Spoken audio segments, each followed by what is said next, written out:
حضرت انس رضی اللہ تعالی عنہ سے روایت ہے، فرماتے ہیں کہ رسول اللہ صلی اللہ علیہ وسلم نے ارشاد فرمایا، اللہ تبارک و تعالی کسی مومن پر کسی نیکی میں ظلم نہیں کرتا، اس کا عوض دنیا میں دیا جاتا ہے اور اس کے عوض آخرت میں جزا دیا جائے گا۔ رہا کافر تو وہ دنیا میں اپنے نیکیوں کے عوض جو وہ کرے کھلا دیا جاتا ہے، حتیٰ کہ جب آخرت تک پہنچتا ہے تو اس کے پاس کوئی نیکی نہیں ہوتی جس کی جزا اسے دی جائے۔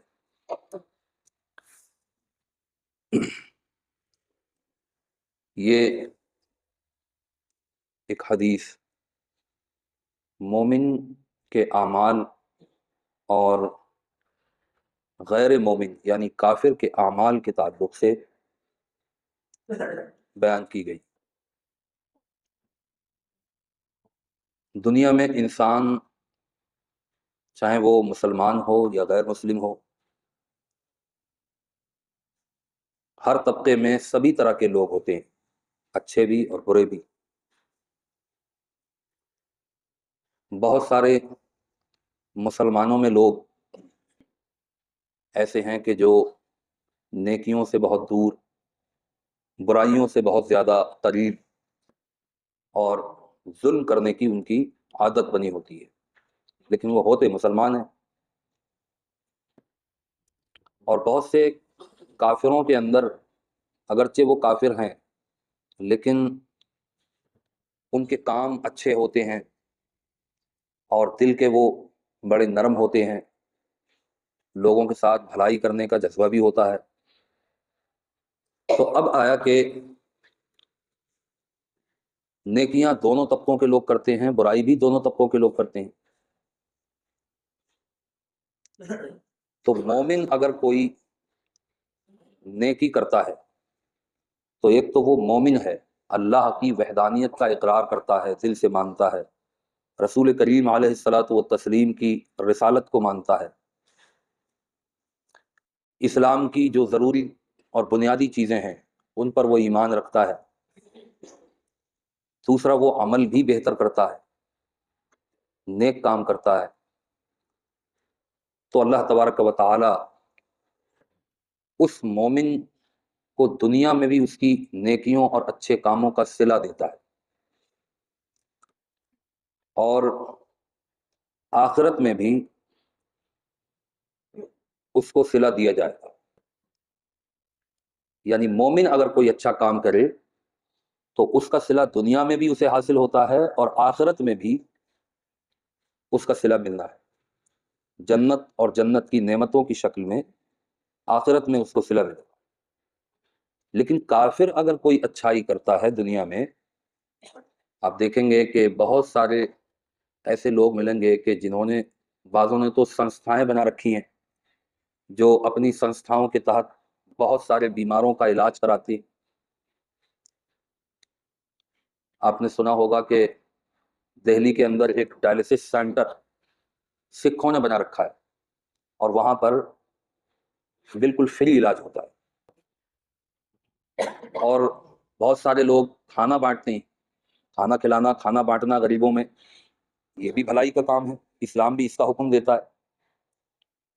تو ایسے بہت سارے کام ہیں۔ بعض لوگوں نے جو آنکھوں کے آپریشن وغیرہ کے لیے، آنکھوں کا علاج کرانے کے لیے انہوں نے سنستھائیں بنا رکھی ہیں کہ فری آف کاسٹ علاج کراتے ہیں لوگوں کا، کپڑے بانٹتے ہیں، سردیوں میں کمبل بانٹتے ہیں، غرض کے بہت سارے اچھے کام کرتے ہیں۔ تو وہ جو اچھائی کرتے ہیں، اور بہت سے لوگوں کے ذہن میں یہ سوال بھی ہوتا ہے کہ غیر مسلم بھی تو اچھے کام کرتے ہیں، تو کیا ان کو صلہ نہیں ملے گا آخرت؟ تو حدیث کے اندر اس کا ذکر کیا گیا کہ کافر اگر کوئی اچھا کام کرتا ہے، کام اس کا اچھا ہے تو اچھا ہی کہا جائے گا، لیکن چونکہ وہ شرک کر کے بڑا ظلم کرتا ہے، اللہ فرماتا ہے ان الشرک لظلم عظیم، شرک سب سے بڑا جرم ہے۔ سب گناہ بخشے جا سکتے ہیں، بڑے بڑے گناہ بخشے جا سکتے ہیں، لیکن شرک و کفر نہیں بخشا جائے۔ کیونکہ وہ اپنے خالق حقیقی، مالک حقیقی سے سب سے بڑی غداری کر رہا ہے کہ وہ اسی کو نہیں مانتا، اس کا شریک کرتا ہے، دوسروں کو عبادت کے لائق سمجھتا ہے۔ تو اس لیے اس کا آخرت میں کوئی حصہ نہیں۔ جو آخرت ہمیشگی کی زندگی ہے اس میں کفار و مشرکین کا کوئی حصہ نہیں۔ ہاں ان کی نیکیاں جو ہیں، ان کی بھلائیاں جو ہیں، ان کا صلہ انہیں دنیا میں ہی دے دیا جاتا ہے۔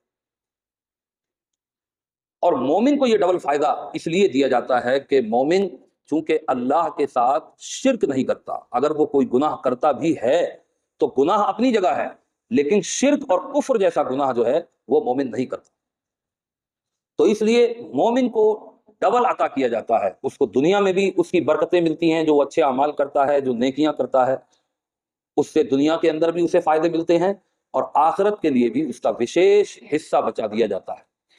یعنی آخرت میں، دنیا میں اگر کسی مومن کی کسی نیکی کا صلہ دیا جائے گا تو آخرت میں اس کے حصے کو کم نہیں کیا جائے گا، اللہ تعالیٰ اسے جنت کی نعمتیں بھی عطا فرمائے گا۔ یہ مومن سے رب کا وعدہ ہے، کافروں سے یہ وعدہ نہیں ہے۔ کافروں سے یہ ہے کہ اگر وہ دنیا میں اچھائیاں کریں گے، نیکیاں کریں گے، تو ان کو دنیا میں ہی اس کا صلہ دے دیا جائے گا۔ اب اس صلے میں کیا ہے کہ جو آدمی کی زندگی ہے اس کے لیے ہوا، پانی، دھوپ، غذا، سردی، گرمی، یہ ساری چیزیں جو ہے انسان کی زندگی کے لیے ضروری ہے۔ اگر ایک چیز بھی حاصل نہ ہو تو انسان زندگی نہیں گزار سکتا۔ تو پہلی چیز تو یہ ہے کہ اللہ تبارک و تعالیٰ کفار و مشرکین کو ان کی نیکیوں کے بدلے یہ چیزیں بھی، اس میں بھی ان کی نیکیاں ختم کر دیتا ہے، جبکہ اس نے جس کو بھی پیدا کیا ہے سب کو وہ یہ ساری نعمتیں عطا کرتا ہے، نیکی کرے یا نہ کرے۔ لیکن اگر کوئی نیکی کرتا ہے کفار میں سے تو ان نعمتوں کو جو اللہ نے دنیا میں دے رکھی ہیں اس کی نیکیوں کو اس کے بدلے میں ختم کر دیتا ہے۔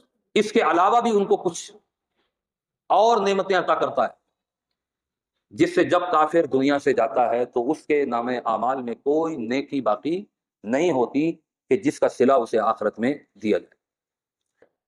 لیکن مومن کے ساتھ اللہ تبارک و تعالیٰ کا یہ احسان ہے، یہ کرم ہے، یہ فضل ہے، یہ رحمت ہے کہ دنیا میں بھی اس کو نعمتوں سے نوازتا ہے، لیکن اس کی نیکیوں کو اس کے حساب میں نہیں کاٹتا، اس کے حساب میں برابر نہیں کرتا، بلکہ رب تبارک و تعالیٰ مومن کے لیے جنت کی اعلیٰ نعمتیں تیار کیے ہوئے ہے کہ دنیا میں تم نیکیاں کرو گے تو تمہیں دنیا میں بھی اس کا بدلہ ملے گا، اور آخرت میں تمہیں جنت کی شکل میں اور اس کی نعمتوں کی شکل میں عظیم صلہ رب تبارک و تعالیٰ عطا فرمائے۔ تو اب یہ نیکیاں جو ہے یہ ہمیں اپنی عادت اور خصلت بنانا چاہیے۔ سب سے پہلی چیز یہ ہے کہ جب بندہ نیکیاں کرتا ہے تو اللہ تبارک و تعالیٰ اس بندے سے خوش ہو کر، ایک عظیم نعمت ہے غنا، غنی کر دینا۔ دیکھیے غنا الگ چیز ہے اور مالداری الگ چیز ہے۔ صرف مال ہو لیکن اس مال کے ساتھ اگر ہوس جوڑ دی جائے تو آپ اور ہم دیکھتے ہیں کہ دنیا میں بڑے بڑے امیر لوگ ہیں، اربوں خربوں پتی، لیکن اس کے بعد بھی ان کی وہ ہوس کم نہیں ہوتی، مال کمانے اور مال کی محبت دل میں ایسی ہوتی ہے کہ اس مال کے لیے ہی وہ اپنی جان گنوا دیتے۔ غنا الگ چیز ہے کہ اللہ تبارک و تعالی جس کو غنا دیتا ہے تو وہ مال دے یا کم دے یا زیادہ دے یا بالکل بھی نہ دے، لیکن مال کی محبت کو اللہ تعالیٰ دل سے نکال دیتا ہے۔ اور جب دل سے محبت نکل جائے کسی شے کی تو پھر اس کی کوئی قدر انسان کی نظر میں نہیں ہوتی، اور جب اس کی قدر نہیں ہوتی تو اس کے لیے وہ پریشان بھی نہیں ہوتا، پھر وہ بندہ صابر و شاکر بن جاتا ہے، ہر حال میں رہنا اور جینا اس کو اچھا لگتا ہے، پھر اس کی زبان سے ہر حال میں یہی ادا ہوتا ہے، راضی ہے رضا یار کی مرضی کے مطابق، ہر بات میں اقرار ہے، انکار نہیں ہے۔ رب جس حالت میں بندے کو رکھتا ہے وہ اسی حالت میں خوش رہتا ہے، اور سب سے بڑی نعمت دنیا کے اندر یہی ہے کہ بندہ اپنے حال پر خوش رہے۔ یہ خوشی اس سے پوچھیے کہ جو ٹینشنوں میں راتوں کی نیند جس کی اڑی ہوتی ہے، جو پریشانیوں میں تکلیفوں میں مبتلا ہوتا ہے، کراہتا رہتا ہے، ٹینشن کے مارے نیند نہیں آتی ہے، ایک رات کی اگر نیند نہ آئے تو پھر اگلے دن کی استھتی کیا ہوتی ہے یہ اس سے پوچھیں جسے رات کو نیند نہ آتی۔ تو غنا بڑی نعمت ہے اور یہ ہر ایک کو حاصل نہیں ہوتی۔ مال تو حاصل ہو سکتا ہے لیکن غنا ہر ایک کو حاصل نہیں ہوتی۔ آپ دیکھیے سیدنا عثمان غنی رضی اللہ تعالیٰ عنہ، ان کو غنی کہا گیا، مالدار بہت تھے لیکن مال کی محبت نہیں تھی۔ اور جب بندے کی مال کی محبت نہیں ہوتی ہے تو اس کو اس مال کے خرچ کرنے میں تکلیف بھی نہیں ہوتی۔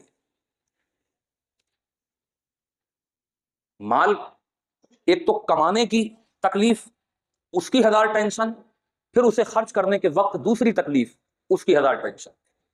لیکن جب بندے کو غنا حاصل ہوتا ہے، دل میں مال کی محبت نہیں ہوتی، دنیا کی محبت نہیں ہوتی، مال سے مراد صرف اور صرف روپیہ پیسہ نہیں ہے، کسی بھی قسم کا مال، جب اس کی محبت نہیں ہوتی اس کا لطف الگ ہوتا ہے۔ یہ ہر چیز ہر آدمی کو حاصل نہیں ہوتی، یہ اللہ کا جن پر خاص انعام ہوتا ہے رب تبارک و تعالیٰ ان کو عطا کرتا ہے۔ تو بندے کو چاہیے کہ وہ اپنے رب کی اطاعت فرما برداری کرتا رہے، نیکیاں کرتا رہے، اور رب سے دعا کرے کہ اللہ مجھے مال جتنا تو چاہے دے لیکن غنا ضرور دے۔ غریب ہونا اتنی تکلیف کا باعث نہیں ہے جتنا غریبی کا احساس تکلیف کا باعث ہے۔ مریض ہونا اتنا تکلیف کا باعث نہیں ہے جتنا مرض کے احساس کا تکلیف کا باعث ہے۔ ہر شے میں آپ جب غور کریں گے تو کسی نعمت کا نہ ہونا اتنا تکلیف کا باعث نہیں ہے جتنا اس کے نہ ہونے کا احساس آدمی کو تکلیف دیتا ہے۔ بعض لوگوں کو جن کو اولاد نہیں ہوتی ان سے پوچھئے، اولاد نہ ہونا یہ اتنا تکلیف کا باعث نہیں ہے، لیکن جب ضرورت پر اولاد کا احساس بندے کو رہتا ہے تو وہ کتنا تکلیف کا باعث ہے، یہ وہ بتا سکتا ہے جس کی اولاد نہیں۔ آدمی غریبی میں کیا ہے، دال روٹی کھائے گا، چٹنی روٹی کھائے گا، سوکھی روٹی کھائے گا، کیا ہے؟ زندگی کے لیے پیٹ بھرنا ہی تو ہے۔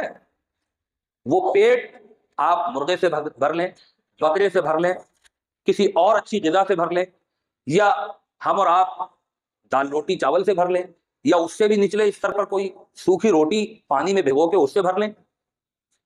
پیٹ بھرنا ہے، آگ بجھانا ہے پیٹ کی، بھوک ختم کرنا ہے۔ بھوک تکلیف کا باعث ہے، اور وہ بھوک کسی بھی چیز سے ختم کی جا سکتی ہے جو کھانے میں استعمال کی جا سکتی ہو۔ آپ بزرگوں کی زندگی پڑھیں گے تو پتہ چلے گا کہ وہ سوکھی روٹیاں پانی میں بھگوتے تھے، کھا لیتے تھے اور اللہ کا شکر ادا کرتے تھے۔ ہمیں اگر ایک وقت روٹی میسر نہ ہو، یا ہلکا کھانا کھا لے، یا باسی بچا ہوا کھا لے، یا کسی کے گھر کا آیا ہوا کھا لے، اور ہمارے پاس اپنا پیسہ خرچ کر کے اپنا مال اپنا کھانا تیار کرنے کی گنجائش نہ ہو، تو ہمارے دل پر جو شدید احساس ہوتا ہے غربت کا، وہ کتنا تکلیف دائق ہوتا ہے۔ ایسے تو کوئی بھی آدمی کسی کے گھر کا آیا ہوا کھانا کھا لیتا ہے، کوئی بھی آدمی بچا ہوا اگلے دن کھانا کھا لیتا ہے، باسی کھانا۔ لیکن جب اس کے پاس تازی کی گنجائش نہ ہو، جب اس کے پاس اپنے بچوں کا پیٹ بھرنے کی گنجائش نہ ہو، اس وقت کسی کا دیا ہوا کھانا وہ کھاتا ہو، تو اس پر جو غریبی کا احساس ہوتا ہے بندے کو، وہ کتنا تکلیف دہ ہوتا ہے۔ اور اسی احساس کو جب رب چاہتا ہے تو بندے کے دل سے نکال دیتا ہے، اس کو ختم کر دیتا ہے، پھر اس کو غریبی کا کوئی دکھ نہیں ہوتا۔ پھر وہ ہر حال میں یہ شکر ادا کرتا ہے کہ میرے رب تیرا کتنا شکر ہے۔ بعضے تو ایسے بھی ہیں کہ جن کو یہ سوکھی روٹی بھی نہیں ملی ہوگی، کم سے کم مجھے پیٹ کی آگ بجھانے کے لیے یہ سوکھی روٹی تو میسر ہے۔